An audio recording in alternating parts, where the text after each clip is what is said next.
Bonjour à tous, je vous invite à vous abonner à cette chaîne, à aimer, à partager, à commenter ces vidéos, c'est très important. C'est une manière de nous soutenir. Merci à vous tous. Et vous le savez, depuis 30 ans, le GIEC, le groupe d'experts intergouvernemental sur l'évolution du climat des Nations Unies, évalue l'état des connaissances sur l'évolution du climat. Et lundi dernier, il a publié son 6e rapport. Le groupe d'experts nous alerte sur plusieurs points, insistant sur le fait que les choix, les actions mises en œuvre dans cette décennie vont avoir des impacts maintenant et pour des milliers d'années, disent-ils, je les cite. Donc si on reprend les points les plus forts, la Terre s'est déjà réchauffée de 1,1 degré depuis l'ère pré-industrielle. Chaque fraction de degrés supplémentaires menace les écosystèmes, disent-ils. Les populations les plus pauvres sont les plus touchées par ce réchauffement climatique. Et selon le GIEC, il existe déjà des solutions. La transition des énergies fossiles vers des sources non ou peu émettrices en gaz à effet de serre, la promotion de l'énergie solaire, l'éolien, la transition vers une alimentation plus végétale, la reforestation, des efforts de sobriété et encore supprimer les subventions aux énergies fossiles. Alors voilà, un rapport qui pointe des mesures insuffisantes en tout cas, qui dit qu'il y a un manque de financement des nations pour lutter contre ce réchauffement. Alors pour faire un bilan de ce rapport du GIEC, nous sommes avec Philippe Charlès. Bonjour Philippe Charlès. Bonjour. Et merci beaucoup d'être avec nous ce matin. Vous êtes, je le rappelle, expert en questions énergétiques à l'Institut Sapiens, éditorialiste dans de nombreux médias et auteur de ce dernier livre que je montre pour ceux qui peuvent le voir, Les 10 commandements de la transition énergétique aux éditions VA Éditions. Alors, tout d'abord, qu'avez-vous pensé, vous, de ce rapport publié lundi dernier ? Alors, je crois qu'il faut diviser ce rapport qui... En fait, c'est pas vraiment un rapport, c'est la synthèse d'un certain nombre de rapports qui sont publiés, qui ont été publiés en 3 parties depuis 1 an et demi, depuis septembre 2021, le premier rapport, si je me souviens bien. Alors, je crois qu'il faut bien différencier 2 choses. D'abord, un constat sur le passé, qui est en fait une compilation de données incontestables. Et la deuxième chose, ce sont les scénarios pour le futur. Qui, eux, sont plus discutables, si j'ose dire, ou qui peuvent être beaucoup plus discutés. Donc, comme vous l'avez dit, sur le constat des valeurs passées, il n'y a pas tellement d'ambiguïté. Donc, en 60 ans, la planète s'est réchauffée d'environ 1 degré et les émissions de gaz à effet de serre dans l'atmosphère ont augmenté de 30%.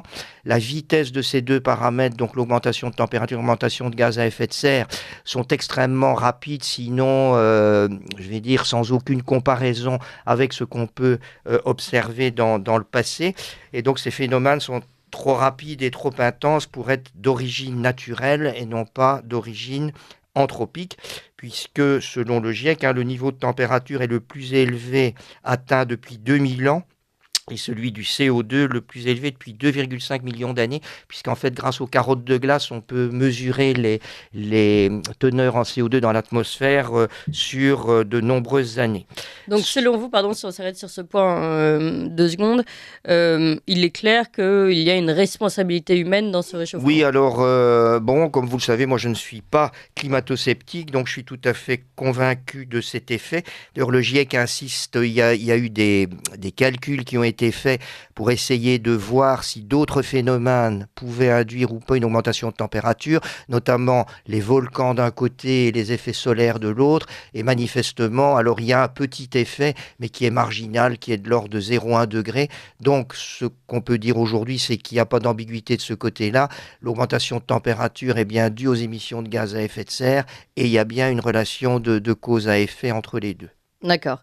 Alors, si on continue donc dans le bilan dressé par le GIEC sur les dernières... quels sont les points selon vous importants ? Alors, donc, les points importants sur le bilan sont les conséquences. Et donc là, les conséquences, il y a 2 conséquences immédiates qui sont évidentes. Un, c'est la réduction de la surface glaciaire et neigeuse, à la fois au niveau des calottes glaciaires et des grands glaciers.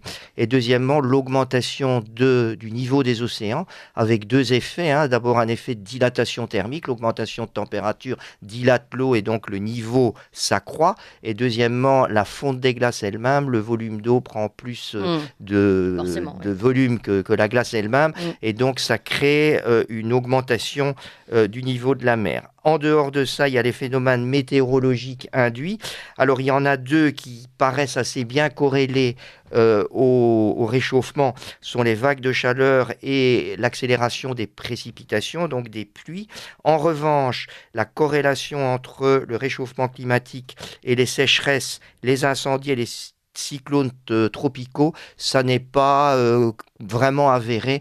Donc, ce qu'on va dire, c'est que glace, augmentation du niveau des océans, vagues de chaleur et précipitations extrêmes, et ça va bien ensemble, sont relativement bien corrélés au réchauffement climatique. D'accord.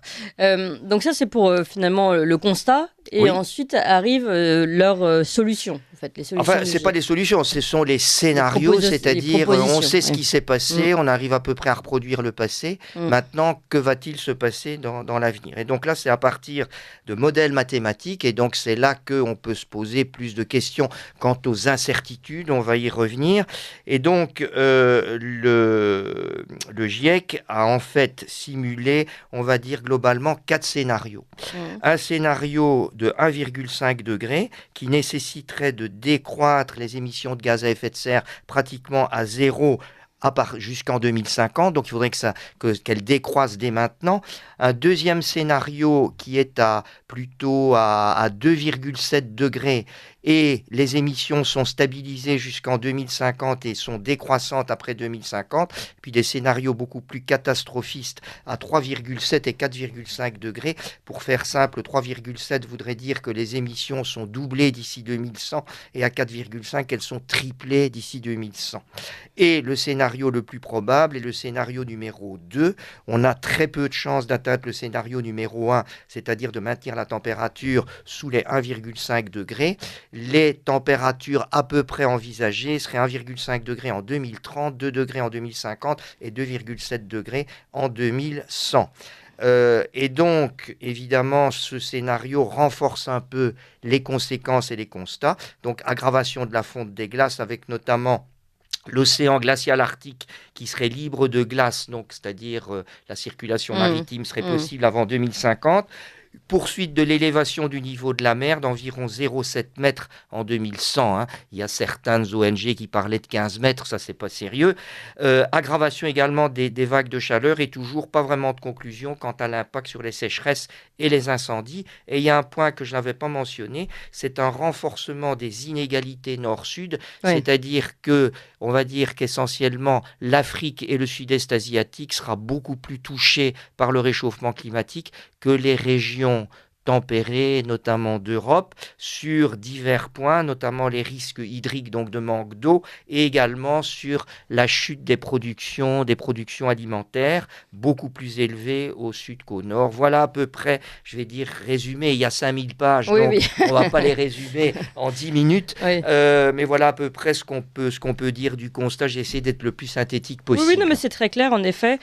Pourquoi pencher plutôt sur ce deuxième scénario à 2,7 degrés? Alors, pourquoi penser sur ce scénario? Parce qu'en fait, quand on extrapole les politiques publiques actuelles de réduction des gaz à effet de serre, et un point sur lequel je reviendrai, qui est complètement occulté, mais qui me paraît très important dans le rapport du GIEC, c'est l'effet de la démographie. On voit qu'on aura beaucoup de mal, notamment à cause de la croissance économique des pays émergents, également de la croissance démographique des pays émergents, d'arriver à réellement baisser les émissions de gaz à effet de serre d'ici 2050. On pense, d'après les politiques publiques actuelles, sauf à les changer de façon évidemment radicale, et on peut y revenir, qu'on va plutôt les maintenir à un niveau actuel, donc entre 30 et 35 milliards de tonnes émises par la combustion des énergies fossiles à l'horizon 2050, et ça correspond exactement au trajet 2 à 2,7 degrés à l'horizon 2100, ce qui est quand même un accroissement de température assez important, puisque je rappelle qu'on est à 1 degré aujourd'hui, donc on multiplierait la température par plus de 2,5 d'ici les années 2100. Donc maintenant parlons des politiques publiques qui peuvent être recommandées et sont-elles vraiment efficaces? Alors, je vais dire qu'il y a deux grandes voies en fait. Il y a donc la voie qui est un peu la mienne, c'est-à-dire d'essayer de faire du développement durable reposant sur une croissance soutenable, mais qui évidemment veut dire qu'on ne peut pas radicalement se passer des énergies fossiles du jour au lendemain. Je rappellerai qu'elles représentent aujourd'hui 83% du mix énergétique mondial. Certains disent certains, disons, schémas extrêmes disent qu'il faut pratiquement ne plus utiliser d'énergie fossile en 2030. Certains disent en 2050, d'autres plus extrêmes encore en 2030. Donc, ce qui veut dire qu'on arrête complètement pratiquement toute consommation d'énergie, avec toutes les conséquences que ça peut avoir en termes de développement. J'ai fait certains calculs qui montrent que la réduction de l'espérance de vie, avec une solution décroissantiste proposée par certains, réduirait l'espérance de vie d'environ 5 à 7 ans d'ici 2030 si on se passait complètement des énergies fossiles, et que donc ça induirait des victimes. Se passer des énergies fossiles induirait de réduire l'espérance de vie. Oui, parce que si vous passez des énergies fossiles, vous êtes en décroissance économique, c'est-à-dire que vous produisez moins de richesses. Si vous produisez moins de richesses, il y aura moins d'hôpitaux, il y aura moins de transports, il y aura moins d'ambulances, etc. Ils sont déjà pas très en forme. Et donc, il y a une corrélation incontestable entre le PIB par habitant et l'espérance de vie. Donc, ce sont des courbes qui sont parfaitement connues. On sait que l'espérance de vie dans les pays pauvres n'est pas la même que dans les pays riches. Donc il y aura une baisse d'espérance de vie, et une baisse d'espérance de vie, ce sont des victimes, économiques qu'il faut mettre en poids avec les victimes climatiques. Et le bilan n'est pas nécessairement en faveur plutôt de la décroissance. Donc ça, c'est un des premiers aspects. Donc ce qu'on va dire, c'est que les politiques publiques actuelles pourraient être accélérées pour essayer de faire mieux que les 2,7, mais par contre, on ne pourra pas faire les 1,5 en continuant à être en société de croissance. Donc il faudrait complètement, comme le souhaitent certains, changer de modèle, et moi, ça n'est pas mon option. Mais surtout, est-ce possible de changer de modèle dans le monde dans lequel on vit, c'est-à-dire une société mondialisée ? D'une société mondialisée. Alors, voilà. Ou alors on se renferme dans notre... Les décroissantistes proposent une décroissance dans les pays du Nord et pas dans les pays du Sud, pour permettre aux pays du Sud d'atteindre un meilleur niveau de développement.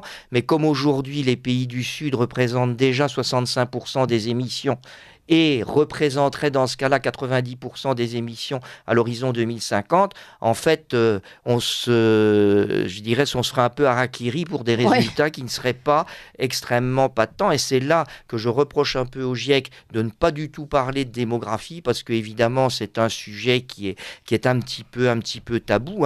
Quand on fait, je vous dis, des simulations justement des politiques publiques engagées, c'est-à-dire une forte réduction des gaz à effet de serre dans les pays développés, mais assez faible pour raison de développement dans les pays en voie de développement, on observe effectivement que le résultat est qu'on arrive à peine à maintenir les émissions au niveau actuel, et que donc on va d'office on est tout à fait en phase avec ce scénario 2, c'est-à-dire de 2,7 degrés. D'accord.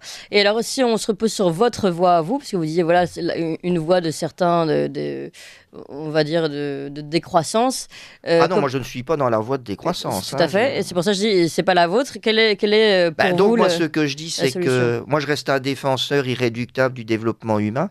Il y a même si certains le nient, il y a une corrélation incontestable entre le développement humain et la production de richesse. Si vous ne produisez pas de richesse, vous ne pouvez pas développer, vous ne pouvez pas créer des systèmes de santé, d'éducation. C'est quand même lié relativement à la production de richesse. On ne peut pas le nier. Donc c'est pour ça que moi je parle d'un développement durable, donc c'est-à-dire conserver le développement humain, mais reposant sur une croissance soutenable. C'est-à-dire que je considère que notre société actuelle, même si elle a donné accès au développement humain, n'est pas optimisée, c'est-à-dire qu'on pourrait faire aussi bien avec beaucoup moins d'énergie. Donc, c'est-à-dire, moi, je parle plutôt de la notion d'optimisation plutôt que la notion de sobriété. Optimisation, c'est très positif, j'améliore l'efficacité. La sobriété, ça veut dire que je me prive, quitte à me priver au nom du développement humain.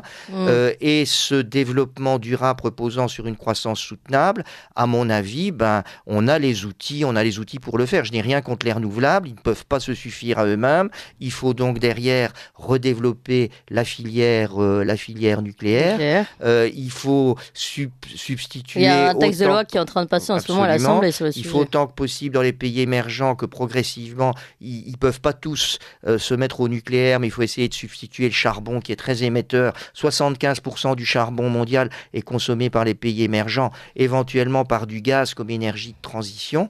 Et oui, puis, aussi l'Allemagne. Il y a aussi l'Allemagne, mais disons que la progression du charbon, elle est beaucoup plus dans les pays émergents. La Chine ouvre une centrale à charbon par semaine, il faut quand même le savoir aujourd'hui.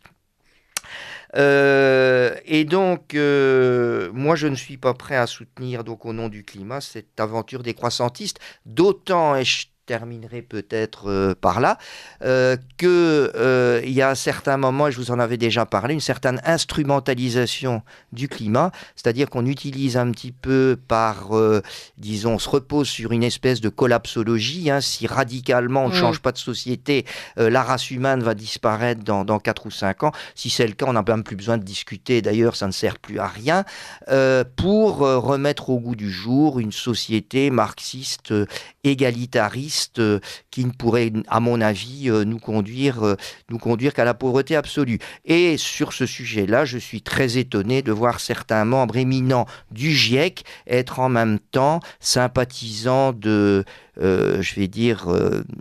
certains groupes extrémistes comme par exemple Extinction Rébellion, et se présenter à certaines élections, pas nécessairement en France, mais sous le couvert de mouvements d'extrême gauche anticapitalistes. Donc, conclusion, est-on anticapitaliste pour sauver le climat ou utilise-t-on le climat pour faire de l'anticapitalisme ? Je vais rajouter une question à votre conclusion.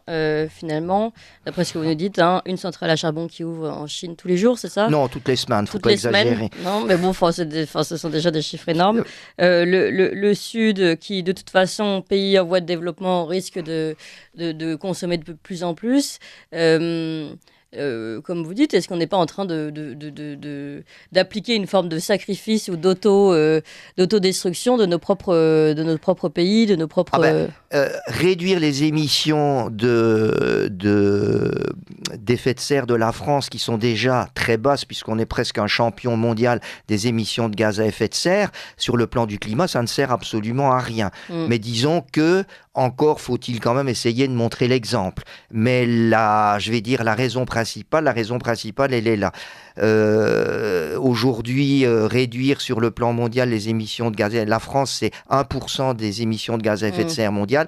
Donc, on va dire que ça n'est pas en réduisant les émissions de gaz à effet de serre de la France qu'on va résoudre la problématique climatique, c'est évident. Oui, mais donc on pourrait peut-être commencer à se pencher sur le problème des autres, en fait, plus simplement. Enfin, oui. Tout en montrant l'exemple, évidemment. Mais sans se faire la coopération internationale devrait jouer un rôle important, c'est-à-dire qu'une transition envisagée sur le plan mondial sera beaucoup plus efficace qu'une somme de transitions nationalistes. Ça ne fait pas l'ombre d'un doute. Merci beaucoup Philippe Charlez, en tout cas, pour ce résumé en effet très bien expliqué sur cette dernière synthèse de rapport du GIEC qui a été publié lundi dernier. Philippe Charlez, expert en questions énergétiques à l'Institut Sapiens et auteur de ce dernier livre, on va citer le dernier, Les 10 commandements de la transition énergétique, aux éditions VA Éditions. Merci encore. Ce sont plutôt des conseils et des recommandations que des commandements, mais disons que le titre sonne mieux. Exactement, on avait bien compris. Merci beaucoup Philippe Charlez.